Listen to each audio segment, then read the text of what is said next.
what's taking place in the academy in terms of the Iranian threat and genocidal Iranian anti-Semitism, that also revisits what Charles said at the outset of this conference, meeting today.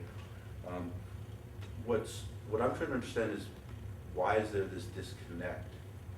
In Berlin, for example, the center invited Sabina Schiffer, who runs an institute to monitor media bias or media responsibility in Bayern, and she's an Islam, an Arabist in that field, Middle Eastern studies. She recently supports the campaign against sanctions in Iran. She's a prominent supporter. I found this out through my reporting, and just recently wrote a letter to the editor of a newspaper in Bavaria that America's nuclear weapons program is more dangerous than the Iranian program. The Center in Berlin for Anti-Semitism Research invited her, published her works in their book, and is supporting this. What's happening here? Yeah, it's a good question. I mean, it is not astonishing if you go from dealing with anti-Semitism as prejudice or as racism. It's not far to go to those people like Sabina Schiffer or other guys in Germany. You can go in almost every political studies department, and you find those guys who have a kind of obsession with saying that North America and Israel and some other Western countries are even worse than Nazi Germany, or the same, or like South Africa, something like this. I think it's not by accident that they are doing what they are doing. I try to prove, for example, the Benz Center or Benz himself, they made several thoughts in downplaying anti-Semitism. For example, Bergman, he was saying, and that's relay, and this is typical because it is confirmed to Schiffer, I think. Bergman himself gave an interview to a Swiss daily, Neue Zürcher Zeitung, I think the 9th of February this year, which is one of the worst interviews I've ever read from a scholar dealing with anti-Semitism. What is he saying? He was saying, and the guy who was interviewing him was even critical, more critical than he. And so he was saying, well, if a Muslim is attacking the Jews like they did in Berlin, as I mentioned in my lecture, there's something different if it's a right or left-wing German who has just a resentment against Jews in Israel. A Muslim is just scared about his or her relatives in Gaza. So if this 28-year-old Muslim woman born in Berlin, all her relatives, maybe besides few living in Berlin, is saying Almond is the son of a dog, this is, for Professor Bergman, a kind of expression of her fear of her relatives in Gaza. I mean, that's not really scholarly work. That's a kind of stupid thing to say. Because if she was scared, she can say, I'm scared. I can say, stop the war, whatever. But she's not saying stop the war. She's saying like 10,000 people, and several times, and several cities in Germany, Duisburg and other Frankfurt, she's not saying this. She's saying, Muhammad is the son of a dog, kill the Jews, kill Israel, out of here. So I think it's real, that's frightening. If a scholar who is a professor for decades on anti-Semitism is saying it is different, if a left wing is saying this, kill the Jews, or a Muslim is saying the same thing in Berlin the same day, I mean, I can understand it. It's has nothing to do with scholarly research. Thanks. So, the question about the argument that anti-Semitism, the claim of anti-Semitism is sometimes used as a smokescreen to defend against criticism of Israel. And then Butler in particular. So some examples of the smokescreen argument. In the boycott, divestment, sanctions events a few weeks ago, I can't tell you how many times this argument was repeated. We're so sick of hearing of anti-Semitism and the Holocaust, and it's just a way for Israel to continue its ethnic cleansing program. Zionism is, in its essence, an ethnic cleansing program, and the anti-Semitism has been used from the beginning to justify Zionism. These kinds of things. Butler herself, in the piece that I'm quoting, she's engaged in an argument with Lawrence Sumner, who just got appointed some major government positions, but was president of Harvard at the time. And for saying, in fact, almost the entire essay is in some sense a response to a statement that Sumner made, which was, he was worried about criticism of Israel being anti-Semitic in effect, if not intent, which is a cumulative effect argument, the kind of thing that I was talking about in my paper. And she says, Sumner, what you've done is you've chilled academic discourse. You've made it feel like we don't have freedom to speak about anti-Semitism, and we can't criticize Israel. So that's a kind of enormous smokescreen that she's suggesting over all of academia that people like Sumner would produce by making such statements. So that's the kind of argument I'm talking about, and that's part of what I meant to criticize when I was criticizing Butler. That argument has become so common, so often repeated, that I think it's hard to even consider anti-Semitism. That's part of what I was trying to say. No, just that it's very common with this political discourse to use historical arguments to argue some distortion, then, to argue something. So, for example, even with the Holocaust, there is a lot of these arguments that the Europe of conspiracy, that the European,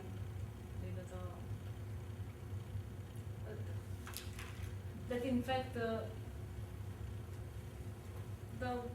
reason of the state of Israel because it is not a reason to be settled there, because the Europeans are guilty for the Holocaust, and these have to be used as this kind of historical arguments to use Holocaust or not as an ethical issue or problematic or an historical view, but you are using to attend some political goal, and this is very common.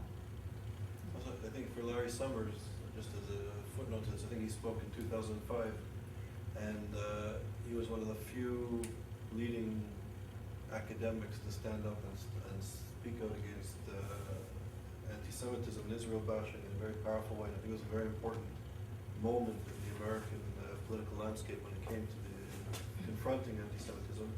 And many people at Harvard claim, and I think there's a lot of truth in it, that he actually lost his job in part because once he started to speak out against anti-Semitism, the witch hunt began, and there was this issue, this statement on women and this sort of thing. I think it was a pretext to get rid of him, but the campaign started when he started to speak out against anti-Semitism. Can I say something just a few? Okay, we have a bunch of quickly. No, because Christina was starting with 68, and it's maybe a total different discourse in Eastern Europe than in Western Europe, because even for myself, I mean, 68 is a kind of initial event for Western academia. Without 1968, we would not be here, actually, 400%, because there would not be an institution dealing with anti-Semitism critical. Because until 1968, anti-Semitism was something, I mean, the people loved anti-Semitism, very in favor of anti-Semitism, yeah? The old school Nazi anti-Semitism all over Europe, especially Germany. So, and in the United States, it was not that much better. And if you look at Herbert Marcuse and all those guys, the Civil Rights Movement, 1964 and all so on, I mean, it was very important, was the most important century, decade in the Western world, I think, until the year 2000.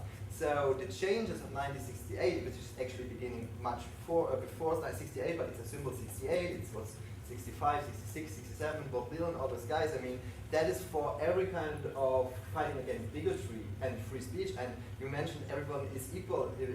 Indeed, I mean, that's a point which I think we cannot go backwards. And I know, and that's the kind of contradiction, and that would be, maybe you know the book, The Dialectics of 1968.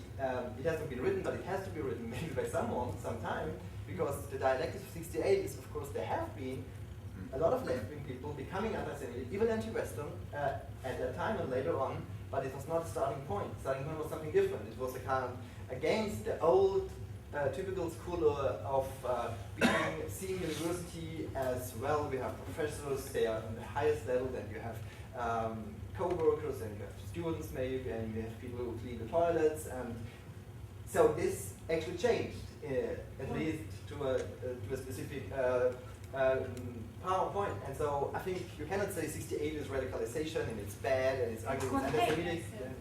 I said that there is a climate, and we have to fully understand this climate and to make the approach. Of course, there are. I said that also in that it is entailed some radicalization, No, It not. was a very revolution. radical. It was very, of course. Yes, it was and it was, radical. yeah, but this you have to see from all the faces. Okay, so I'm going to interrupt. There's a bunch of questions and we're running out of time. So Ben and then Neil, could you ask the questions together? and Never collect them? mind, I'm third. You can skip me because I would got the answer from. Oh, yeah, the phone, okay, sure, okay. So Neil? My question is for Josh. I appreciated your report of how things look from the human rights front. And I'm kind of seeing you as somebody who kind of feels caught between these two worlds. On the one hand, you see these human rights organizations that you feel a part of, but on the other hand, you also see more anti-Semitism than they see. And what I'm interested in mainly is your assessment of the prognosis for change in that community. And that would seem to me to depend partly on where it's coming from. Is it too much zealousness on the part of people like us when we charge anti-Semitism? Is there something fundamentally flawed in their worldview? Has it been hijacked by people who don't really care about human rights who are in those organizations? Is it just a blind spot about Israel? What is it, and what's the prognosis? That's a really good question, and your observation about me feeling a little bit trapped there is apt. The prognosis is difficult to assess. I mean, the human rights community is very large by now, and there are some organizations that are extremely biased, and there are other organizations, some very influential organizations that have a lot of reasonable and smart people who I think could be susceptible to thinking about this issue differently. Now, not that many of them are yet. I do believe there's some potential for thinking about it differently. Again, it depends what you're talking about. So if you look at the UN is a large and it's not a monolithic organization. And while the criticism of Israel is overwhelming, there are some agencies in the UN that are more reasonable, who recognize the hypocrisy of what's going on. It's not the majority, but there are some. Or maybe I should say some individuals in some agencies. And particularly the individuals that are made up, the agencies that are made up of individual experts as opposed to member state. That's not a great answer to your question, but I think there's some possibility, some reason for hope, but it remains to be seen. I have a couple of questions for a couple of people, but I'll keep it very short. So for Kuzmina, I just was wondering, you talk about the rise in anti-Semitic incidents, how these organizations account them, define them, if you know. Maybe could you? Yeah, I will, sorry. My other question, I guess, continues Neil's, and we'll go, I guess, to Josh and to comments. Then maybe this idea of that Yossi Klein and we talked about yesterday, of normalizing Israel, sort of making it, and normalizing Jews, right, through Israel, and sort of thinking about Jews would also benefit strategically from actually trying to make anti-Semitism understood as one of race, sort of under the umbrella, back into the umbrella of racism in a way. You know what I mean? Sure, as a historian, I want to talk about the specificity of the phenomenon and where it's coming from. But as strategically as thinking about how can we fight anti-Semitism, perhaps if people think, well, anti-Semitism is a kind of racism, and therefore it's not okay for us to engage in this, maybe this would be helpful, and maybe actually collaborating, cooperating, and thinking about it in a wider umbrella is useful. I don't know what you think, to change this situation in human rights organizations and academia. So collect one more question. Me? Jim? It was more a comment. Well, it was a comment on actually Neil's question about human rights and the question whether what the problem is to not see anti-Semitism as a human rights issue. I was just thinking that the problem starts if you don't. No, that's just like it's a long comment. Does anybody else have any question? Okay, so. About this, how they're going to defend, there are still discussions about how we can get over this right of free speech, but because everything is under this anti-Israel and which is a legitimate position, you cannot do more. You can do nothing. And on this, everyone agreed. I mean, I have to accept even if not everyone agreed. And otherwise, the only effective measurements which are taking, there are to make, to educate Jewish population to report this event. And it is present that it is, of course, because it is something of violence, it is underrepresented through this monitoring. Numbers always it is like this when it comes to violence. And just to make the people, to make Jewish people aware to report, and of course everyone to report. But for Jewish students there is this. So because of this, I said that it is a pitfall here because it makes it more specific Jewish concern. And if it comes only to monitoring and to audit this or to assess these problems, you can restrain very easy to the Jewish concern, and no one is educated to take action. It seems to me that because of this constructing this way. So to Anand's question about whether linking with the fight against racism, or at least the language of thinking of fighting against racism, it reminded me of the part of Neil's question that I didn't answer, which was maybe it's the language, how claims making about anti-Semitism is expressed, kind of language.